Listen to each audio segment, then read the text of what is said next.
everybody. Welcome to the show. This is Brave New Work, a podcast about reinventing our organizations and the search for a more adaptive and human way of working. I'm Rodney Evans, and I'm joined as always by my co-host, Aaron Dignan. Aloha. We are actually still on holiday break. We're taking a proper break this year, but we wanted to say hi because we missed you and also let you know that we'll be back on Monday with a new full-length episode that we're very excited about and wish you folks a Happy New Year. Happy New Year. Yeah, I mean, technically, we're recording this before the end of the year.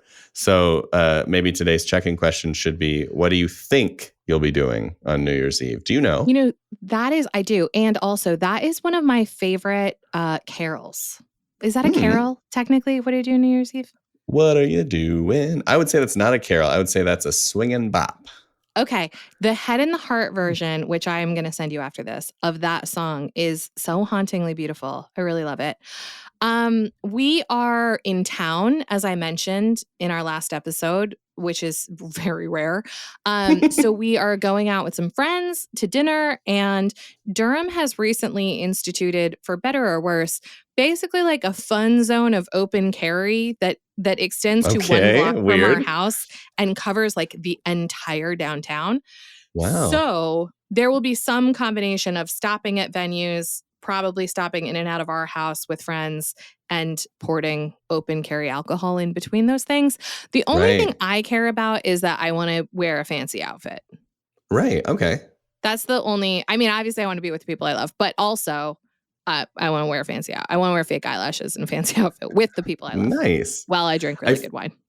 I feel like open carry always devolves to like a lanyard attached to a mug or a cup or a flute of something. I won't be wearing a champagne flute on a necklace. Thank you so much. It's just the way it goes. At some point, eventually, that's where we end up. It's going to be fun. One of the great things about Durham, unlike we came from New York City, and, you know, New York City is not a place that you can go out on New Year's Eve and just sort of like YOLO and see what happens. Right. Durham is still a small enough town. And because all the Duke students are gone over the holidays, that you can actually still just like kind of wander around and find what's up.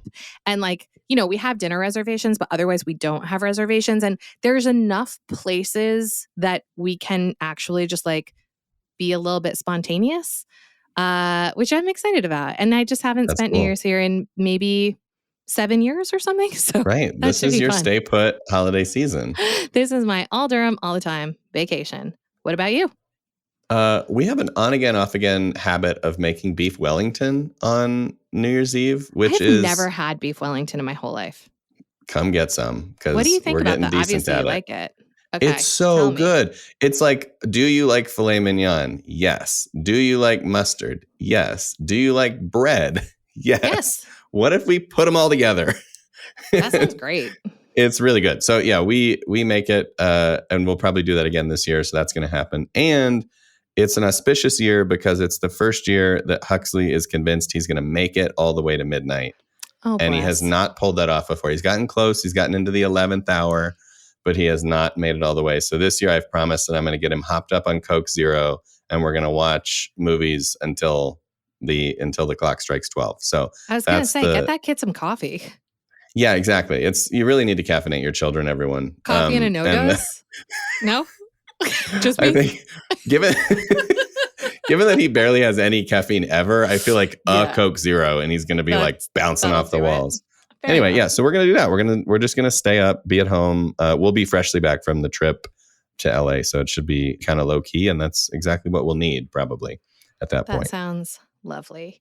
Yeah. And speaking of New Year's, new traditions, newness, we wanted to, hopefully you're still listening and you weren't like, these morons are just talking about beef. I have to go. Come on. We are, from the Ready, launching something that we're really excited about. It's something that Aaron and I and Allie worked on for ages ago. And now it is finally coming to a internet near you. Yes. It's been such a long lead that I can't believe that it's happening. I'm super excited. We're launching our first ever online course. A long time ago, we noticed that we have these huge systems that we play with, wrestle with, dance with, and we can't reach everyone. We can't reach 80,000 people with 45 of us. And so we started thinking about ways to change that, and the course came out of that. And so it's a new course called Future of Work Fundamentals. And we have been developing it and prototyping it and testing it out for well over a year now. And we're going to release it into the wild, open the cage and tell it to go live its life and, become a grown-up course. Yeah, it is really meant to be an on-ramp to our work. So, like Aaron said, it's hard for us to reach beyond clients in general. We hear from a lot of you all the time where you're like, this is really interesting, but how do I learn stuff?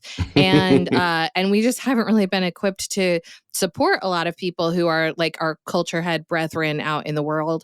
And so the intention here is that this is a course that gives you something really actionable to do every single day as you learn so that you can put principles into practice with experimentation and go actually do shit. Yes. And I think for those of you that have read Brave New Work, there's a section of the book where we talk about priming, which is basically giving everyone the chance to stop and take a breath and reflect on how we're working and why we're working that way and how we might want to change it.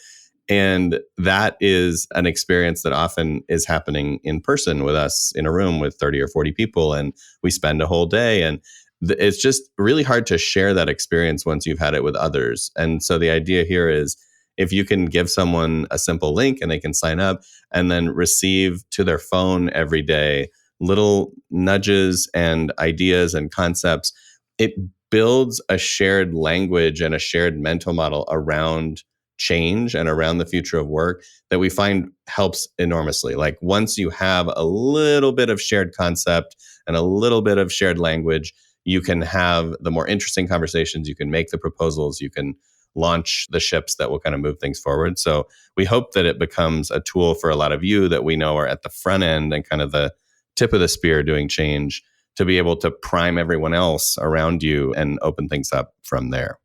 Yeah. So take the course, take it with your team and like make it a fun multiplayer experience. Or if you're just out there trying to like flip tables over by yourself, be supported and solidified by us giving you text nudges and experiments to run every single day for about 15 days or so. It's short, it's tight, it's fun. You can do it sitting anywhere you want to sit. And it's definitely worth checking out if we do say so ourselves. So please do. We often do say so. That's the main feature of the show.